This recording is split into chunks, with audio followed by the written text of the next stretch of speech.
to bring on someone to validate the point that the 90s were the all-time best decade of slam dunking is the British Columbia High School 1996 slam dunk competition champion. Do you still have your shirt from that game?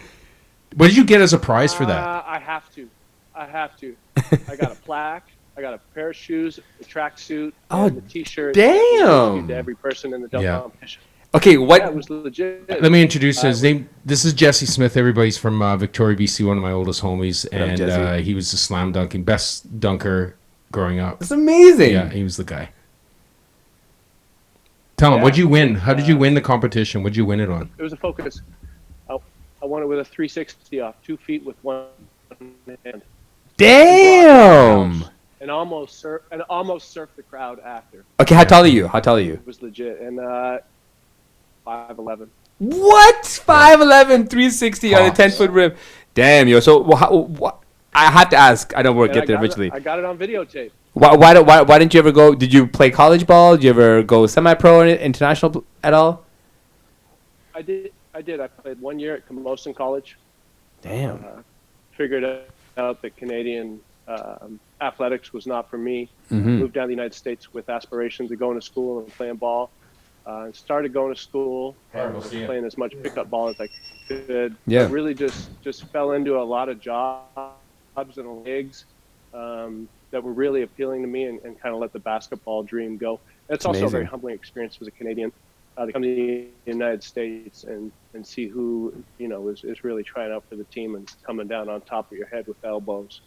Yeah, because you would have been one of the first. I mean, I can only think of one person that I went to high school with that made it to an American college, and it was Pasha Baines, and he played for the Richmond Colts, and he was pretty special. You stole the words out of my mouth. Okay. Pasha was in the he was in the 3-point competition as a 10th grader. Mm-hmm. The year that I won the dunk competition, he was playing with Kyle Russell and Eric Egan and a bunch of guys that made a pretty good run in the BCs. They lost to Vancouver College. We lost to Vancouver College. Yeah, we big boys. The trophy. We got 9th in the province. Yeah. You know what's crazy is... Do you remember Cam DeHaya? Yeah, of course. North Delta Husky. Yeah, Cam was trying to one up me in the dunk lineup and missed a bunch of dunks and didn't even make it to the final despite being a better dunker. Ooh. You know what's nuts? Like we played basketball all day, every day, and we thought we were good until I had to guard Pasha Baines. I'm like, man, I suck. I suck at basketball. Yeah, it was crazy because all we did was play street ball. Pasha There's a difference, pure. Right? Yeah. Who's your hardest He's opponent? making a living doing hoops still to this day. Really, eh? For me, Aaron Olson. Aaron Olson. Yeah. Pasha's, I think he runs Drive, a basketball academy out of Vancouver. Oh, amazing. Pasha played Div 1 basketball for a couple of institutions down here. I know he played Div 1 ball at 2 separate colleges. That's amazing. Wow. Yeah, that's a huge inspiration. That's next level stuff, no matter where you come from. Definitely. Big deal. Oh, yeah. So, Jess, we were having a discussion about slam dunking, and I thought, you're the perfect guy to come and talk to.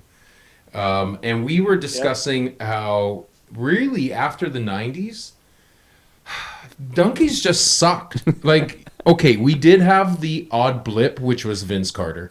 I agree. He's an amazing dunker. His dunk contest changed dunking, period. Yeah, it's wild. It honestly, his dunking, I think personally, ended it. There was nothing else after Vince. What do you think? Like, what's your opinion about the dunking? As a guy who could throw down pretty good on a 10-foot rim, I couldn't emulate what Vince did on an 8-foot rim. He's amazing. So, it's wild. He's completely next level stuff. The elbow in the hoop, jumping over Frederick Weiss in the Olympics. Oof.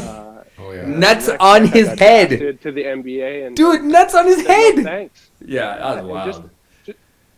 Just 7-footer trying to take a charge. That's unbelievable.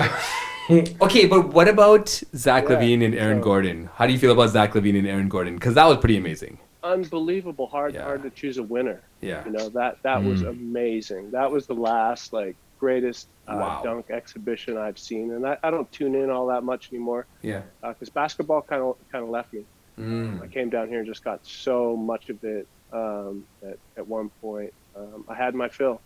But I had a serious basketball Jones. Oh yeah. When I moved down here and aspirations of playing basketball. So do you play pickup? You can fill your Jones anywhere you want. Yeah. Do you play pickup at all still? Nothing? I don't. Nothing. Oh No. man.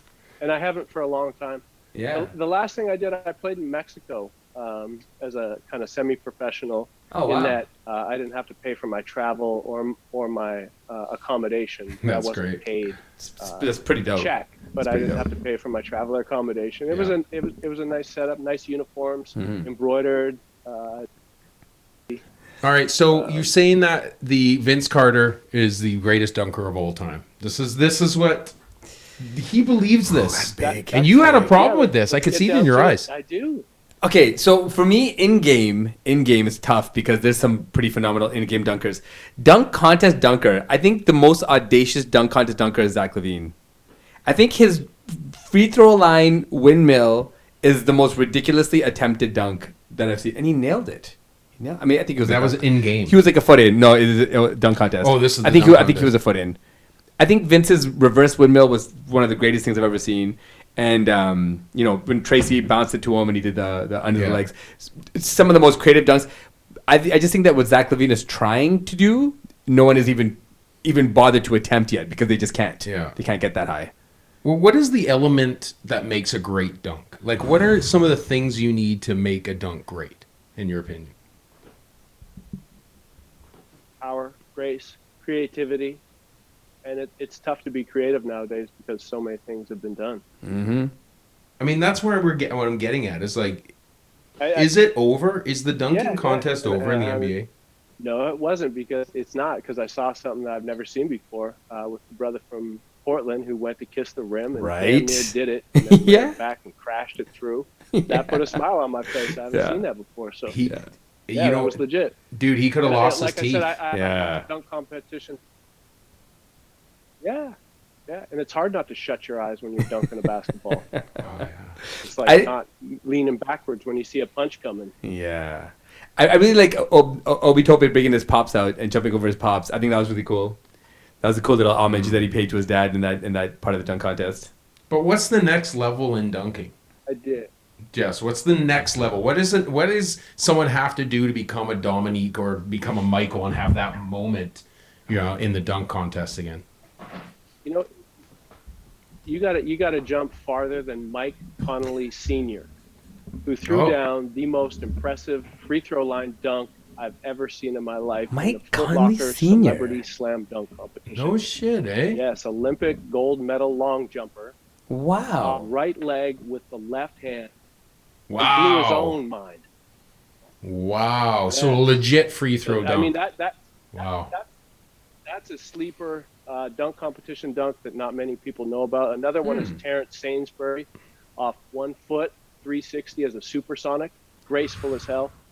So those are just super difficult dunks. To do a 360 off 1 foot, it's ridiculous. Is very graceful, and not many people can do it. Yeah, but the kissing the rim, right? That's cool. How do you feel about the first dunker from I think it was the Pacers, the young kid from the Pacers? Oh, the young guy. The very, very, very first dunk. Do you think that deserved that? What did he get? A 46? I think he got. I'll be honest. I'm not sure exactly what dunk you're talking about because I tuned in a little bit late. So he came in off. So he put it under. He jumped off one leg and put it under the leg that he jumped off of and dunked it. I saw that one. And I think he got ripped off because I think the judges were trying to be a little extra hard because of D Wade's issue last dunk contest. But I think they dropped the bomb and I think they failed. That was a great dunk. Yeah, it was really good. It's really good. And then it kind of just made the whole contest weird after that. Yeah. So Jess, you're saying Vince all time? All time. And you're just talking about a dunk that was originated in the 90s, and that's the topic. That's the East Bay Funk. Yeah, straight up. Isaiah Ryder comes in and owns it in Minnesota. Yeah. He steps on the floor on his side, throws a 3/4 length alley-oop bounce pass, and flushes it with two hands. Wild. 30 seconds. Yeah. Jess is a basketball historian. Ask him anything. Mike, yes. Yeah. But before I lose this thought, let's talk about the greatest white dunkers in the NBA. Yeah. Who are the greatest white guy dunkers in the history of the NBA? Sean Bradley. Well, we got to put Brent Berry. Brent Berry's got to be one of the best. No, he's a pylon. Sure. I mean, he won a dunk competition. Right? Yeah. Rex Chapman. Right. Rex, forgot about Rex. Yeah, Rex Chapman could put Forgot it about down. Rex. Yeah. Yeah, Sean this- Bradley. Yeah, but he's like 85 feet tall, right? That doesn't count.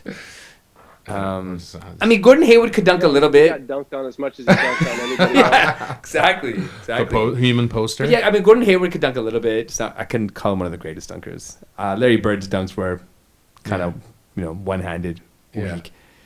But who else is there? Who else, Jess? Give me some more names, Out of man. necessity. Yeah, exactly. Who are some other great white dunkers? I mean, should I lead you into it, or just Yes. give you my best? No, give Yeah. us a hint. Let us guess. Let us guess. I like guessing. Seattle Super. Detlef Shrimp. Sported a mullet, blonde hair. Mullet, Mullet. blonde Like, hair. that fits the description, but no, not Detlef. Oh, the white guy. Other guy. Mullet. Super- First name Supersonics? Tom. Tom Did Tebow? Mark Tom Jackson Tebow? Dirty. Did Mark Jackson dirty? You're close. You got Tom and T. Tom. Oh, that guy. It's not. Tom.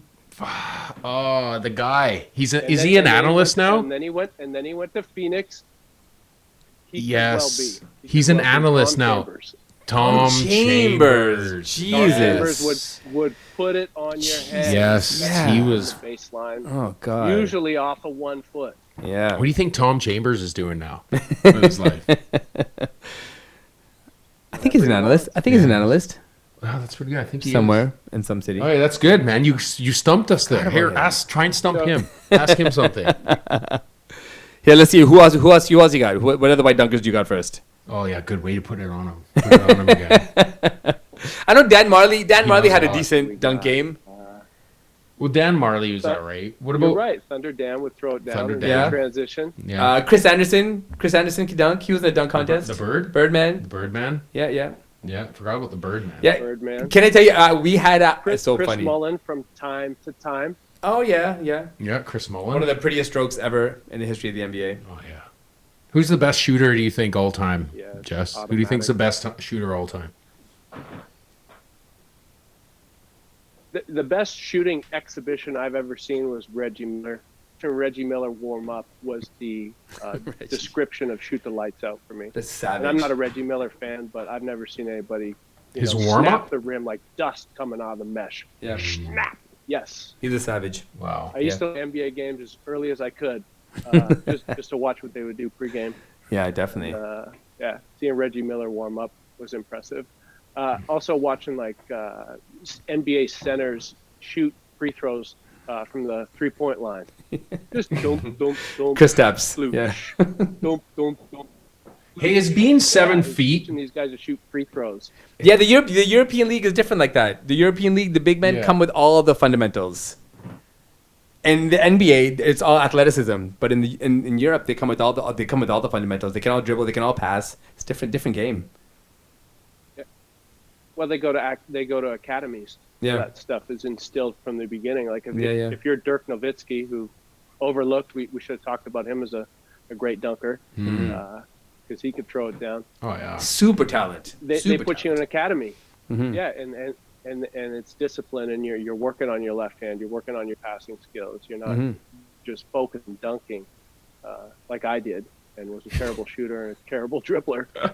Well, dude, if you take like a Luka Doncic right now, who's by the age of 15, 16 was already ready for the NBA. He just didn't have an NBA body. And then you compare him to someone like Ben Simmons, who's got all the physical gifts on the planet, but doesn't have that fundamental ability that Luka has. Dude, if you could give Ben Luka's abilities, you would have a constant MVP. You'd be untouchable. You would, but there's body, and then there's mind. And, Yeah. there are definitely attributes of athleticism that have to do with your mind. 100%. Your reaction time, your ability to adjust to things and anticipate things. And there's some people that just could never be a point guard. Yeah. Anybody could be a center. Mm-hmm. Who can't be a gorilla out there and destroy people. But if you're going to see the court and anticipate things and be deceptive and fuck people off, you have Mike and his Chicago Bull routine. Yeah. I had the moves back in the day, man. You better pick me. Yeah. I only wanted people to pick me not pick me last out of fear. Right? That was it. It was pure fear, right? Yeah, You were just ready always. didn't you wear a mouthpiece to play pickup basketball? Yeah. Oh shit! Yeah. You wear a mouthpiece? Nope. No, I was ready. Same one, so he'd go from football practice to pick up basketball for conditioning, and then straight to the boxing gym. Nice. Same mouthpiece all It day. was great. What a monster, man. It was. That's how it was, though. 18, 19. We were little crazy athletes back in the day. Peak physical abilities. Yeah. That's Crazy wild. athletes, man. It was good days. I miss those days of growing up and playing the ball and 90s. stuff and having it matter. You know what I mean? And like right now, it's like just survive. Wait, is that, how'd you feel about Steph Curry's 3-point contest? Did you get to watch it? I watched a little bit of it. Yeah. But once again, I mean, the basketball Jones has left me as much as I love Yeah. the culture, and I still collect all the Yeah. memorabilia if I come across it. That just hadn't been a focus for me. Yeah. Jess was that But, guy. I mean, I'm a basketball almanac from Yeah. 85 through 95. Like literally ask him anything. Like ask him. Like I will test him. Like, Okay, think yeah, about, like yeah, a here. team, like Here, or something. or- if MJ didn't walk away, if he didn't walk away, It's got to be from the 90s. okay. 90s. Yeah. If Michael Jordan didn't walk away, do you think that they'd be able to take that Houston Rockets team? Sure. You do? Without a doubt. Oh wow, okay. Yeah, absolutely. So you think Elijah would be just it wouldn't be enough? No, I don't think he would carry them. Because the Bulls would have taken on somebody by then to take on Akeem Olajuwon. If they really wanted to. They wouldn't have had the Bulls- the Bulls- centers. Yeah, like in the regular season, the Rockets gave that Bulls team a hard time because Vernon Maxwell was a loose cannon and would really get in Jordan's face and cause a lot of chaos. And they had those knockdown shooters on the side. You had Kenny Smith that could hit shots every now and then, and they had Big Shot Bob in the cut as well. Yeah. I think they could have given the Bulls a hard time. Yeah, you had Otis Thorpe. Yeah, Yeah, Some had big a legit bodies. Lineup. I think they had Clyde at that point too, right? in the second one, five. in the second one, Helped them to that championship. yeah. But I don't think they had anybody that wanted it more than Michael. And the Bulls didn't rely on a center. Mm-hmm. They got rid of Bill Cartwright. And put in a couple Centers for of serviceable trash. bodies and Longley and Do you think that maybe the Bulls would have ran the entire decade? Do you think they could have ran the table on the 90s if Michael had been focused? Who's a team that could have been a stopper for him? his father passing is a Turning a point. very significant factor in that whole thing. His odyssey in baseball and his mind not being right for a really, really long time. Mm-hmm. So it's tough to say. I mean, you got to take his dad's passing out of that equation if you're going to realistically talk about Michael dominating the entire decade. And I don't see why not. As demanding as he was and as invested as Chicago was in that franchise, as a city and ownership and coaching, all that, I don't see why not. But when you lose your dad at that stage in your life, it's tough. So you must have loved that Last Dance. I did. It changed the way I thought about Michael. Mm-hmm. But it was nice to see that insight, and it didn't change how I feel about him. Right. It changes what I think about him. I just loved how they all hated the owner equally. That was beautiful. Yeah, that was really good. Yeah. Yeah, it was really good.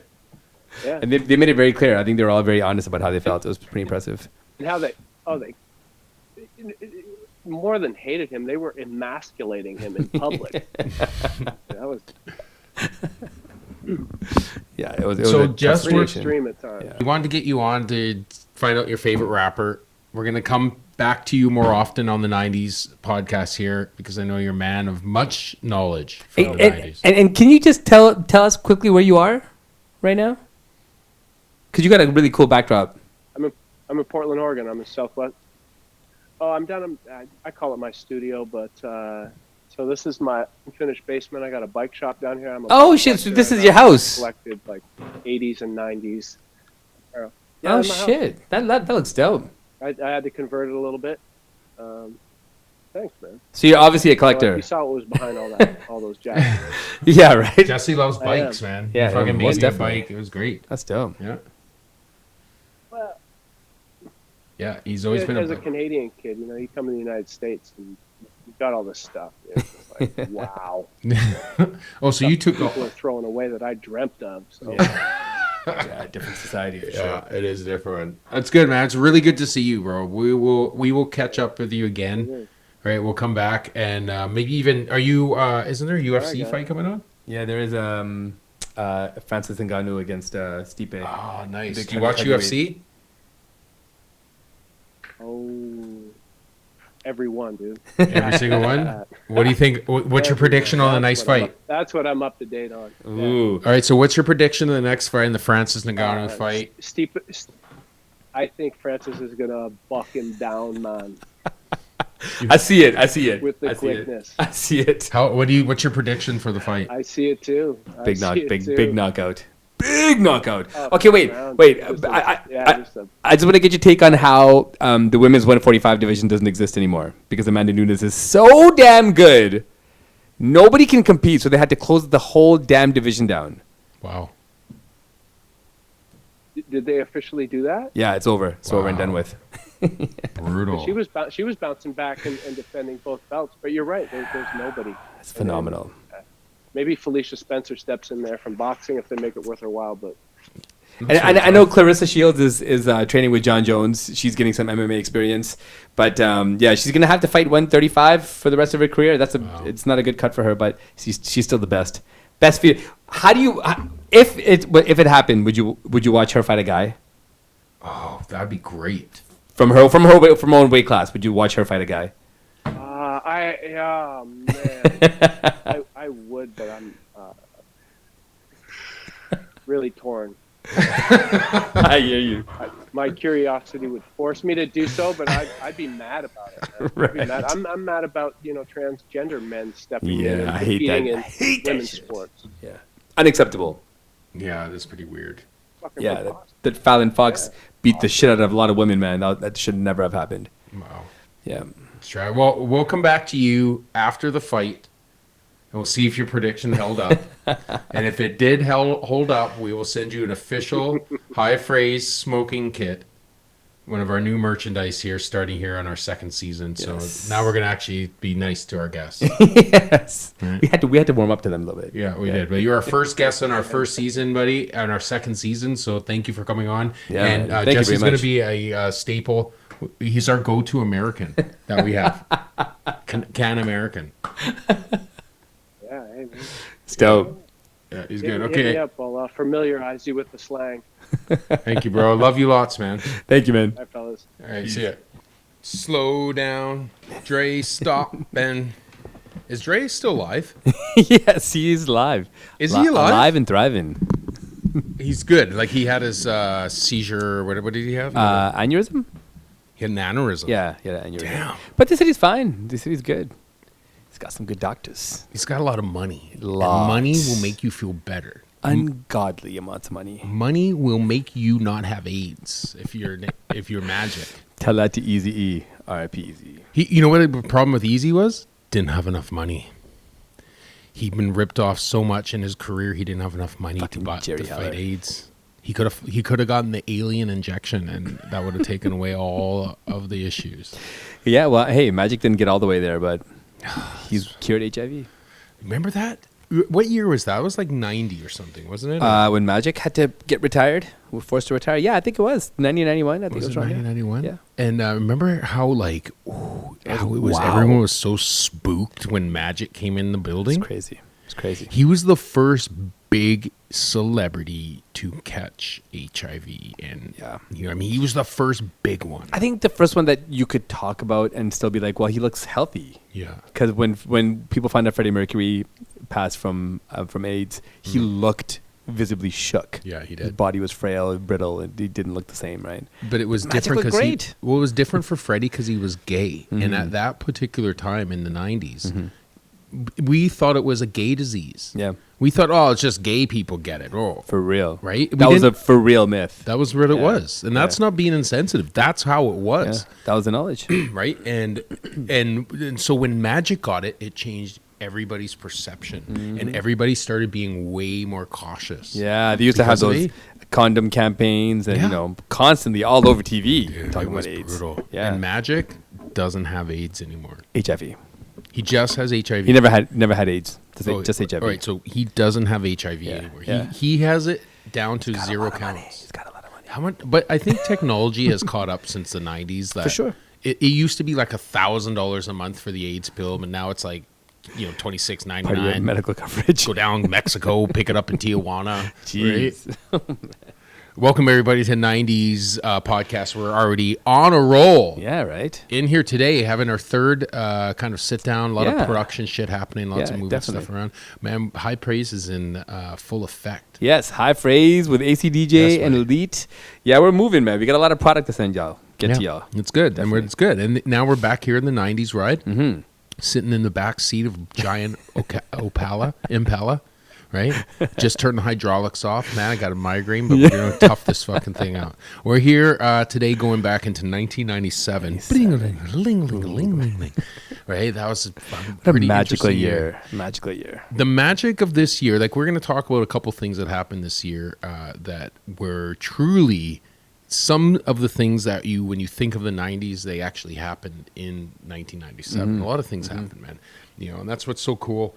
What's so cool about the 90s, I think, all the 90s, is that it was really the integration of regular TV, cable, internet, of so many more options and ways to get information that's why it's so memorable, because everything was out.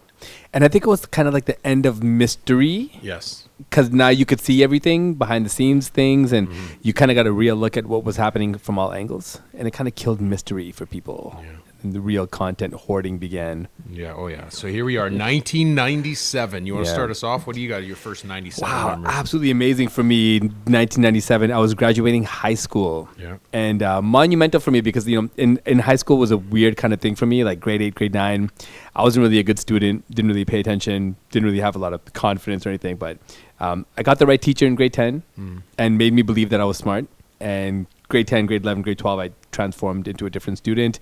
Got a couple scholarships and stuff like that. Made some money when I graduated. But 97 is huge for me because of that. Because I remember walking across the stage and being called back 3 or 4 times, and my friends being surprised, like, what?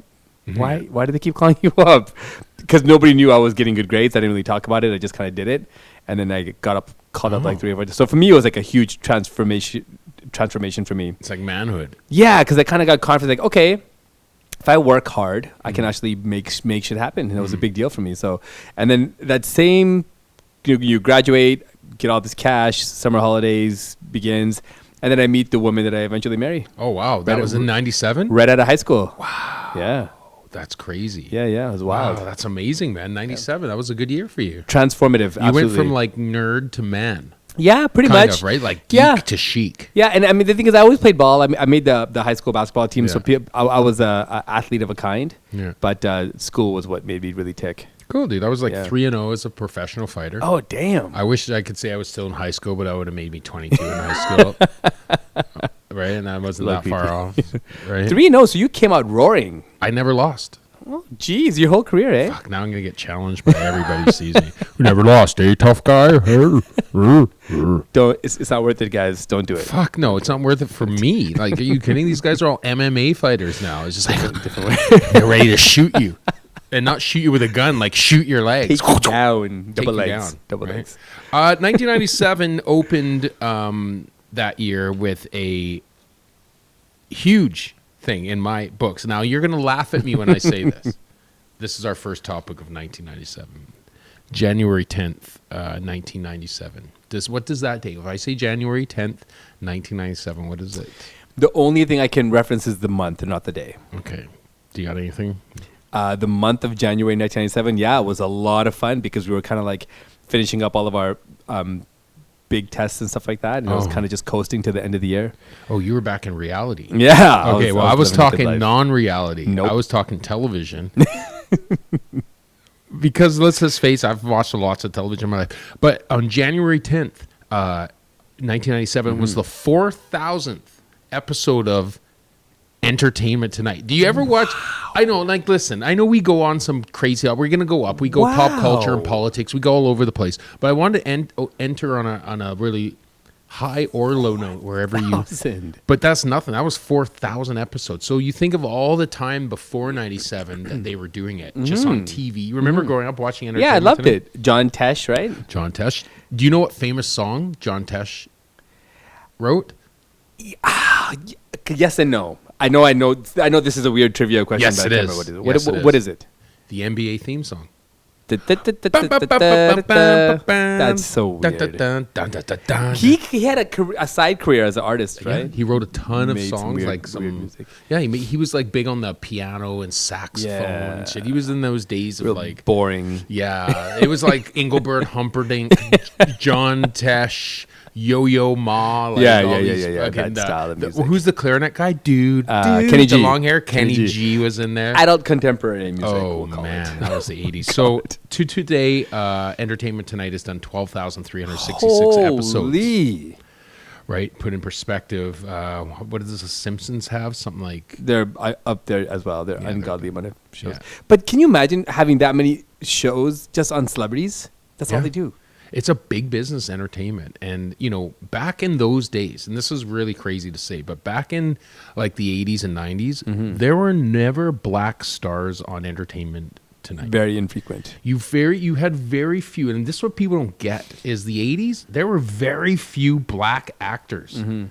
There weren't black That were programs big. That were big. Yeah, Yeah. had very few of them. Like you had Sidney. It was always the Eddie, same fucking guys. I think Eddie Murphy kicked down the doors. Eddie Murphy in the did. 80s. He really made black stars bankable because they figured out that hey, this is not an action movie. There's no this guy's a comedian and his movies are cracking the box office wide open. So I think he changed. And the comedians were, and the black people back then were put in the comedian section. They were boxed for sure. Okay, they didn't get out into drama and all this stuff because let's face it, folks, they were racist. Oh, completely belligerent. A girl did not want to kiss a black man, Yeah. and vice versa. Yeah. Back then, they were like, "No, it's in my contract." This was almost like the resentment phase of racism, like the last pangs of institutional racism, where they would punish people for being too talented.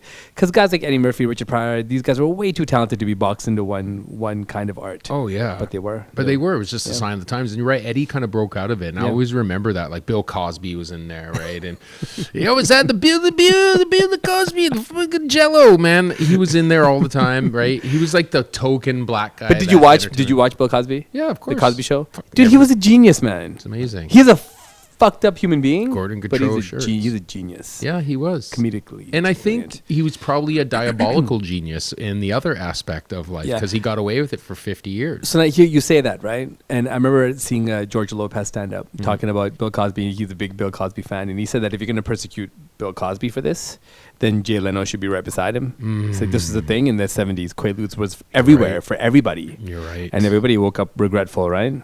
Imagine that was your game in the 70s. Just drop some Quaaludes. Drop a Quaalude and so on. Well, I mean, Leno's ugly, yo.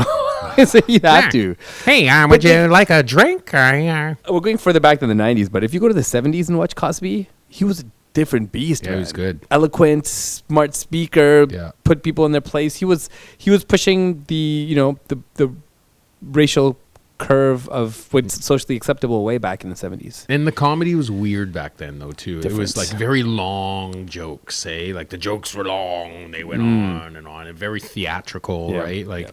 they wasn't like quick hitters like today's. you Yeah, know what I mean? I think Pryor started to shift that a little bit. Yeah. Yeah, Pryor was a bit of a maniac. Yeah, and I just want to bring us back to the Entertainment Tonight. You remember when fucking Mary Hart, Very hard. remember, she insured her legs for $1 million? Right, I heard about this. Remember that? That was in like 90 or something, I think. And she like $1 million. And everyone's like, oh my God, $1 million? Remember when in 90 when $1 million was a lot? That doesn't even sound right, though. But I guess, yeah, it would have been. 'Cause Because you were buying houses for like, $200,000 in Vancouver. Well, yeah. And if you look at this, like Major League Baseball, March 19th, 1997, they signed an endorsement deal with Pepsi. 5-year deal. How much money do you think it was for? 5 years. 97? Yeah, Major League Baseball. With Pepsi, 5 years, I'd probably say maybe 30 million. No, you're close. 50 million. Wow. Right? So that was the biggest endorsement deal contract. signed up to that point. Now that's... They're going to Peanuts. pee. They pee and do number 2 on the 50 million. They're like, don't even come to me. It's billions now. Yeah, there's a lot of NBA players that are cracking around that place now, man. And 50 million is like I guess I'll try salary in the NBA. I guess I'll fucking show up. That's like James Harden. Okay, I'll show up for practice. Sure. 50 million, right? Like it's nothing, but you think about it. That was 50 million. So $1 million leg insurance. It's a big deal. Didn't J-Lo do her booty for like She $1 did. billion? She said she didn't. Some people say she did. I don't know. It's tough. Great piece of publicity. It just makes sense.